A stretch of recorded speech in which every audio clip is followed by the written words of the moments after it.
आगे बढ़ेंगे, खबर देंगे आपको। कसूर से शेर अफजल मरवत की जमानत मंजूर की गई है। पाकिस्तान तहरीक इंसाफ के मरकजी रहनुमा एडिशनल सेशन जज की अदालत में पेश हुए हैं। एडिशनल सेशन जज मजहर फरीद ने शेर अफजल मरवत की जमानत कन्फर्म कर दी है। शेर अफजल मरवत की जमानत कबल अज़ गिरफ्तारी कन्फर्म की गई थी।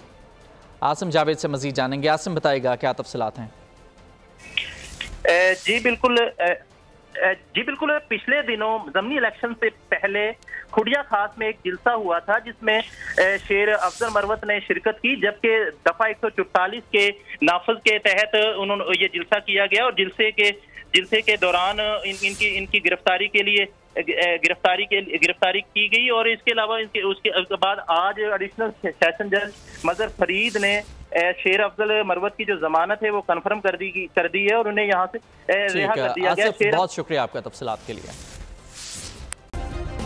सब्सक्राइब करें और बेल दबाएं ताकि कोई खबर रह न जाए।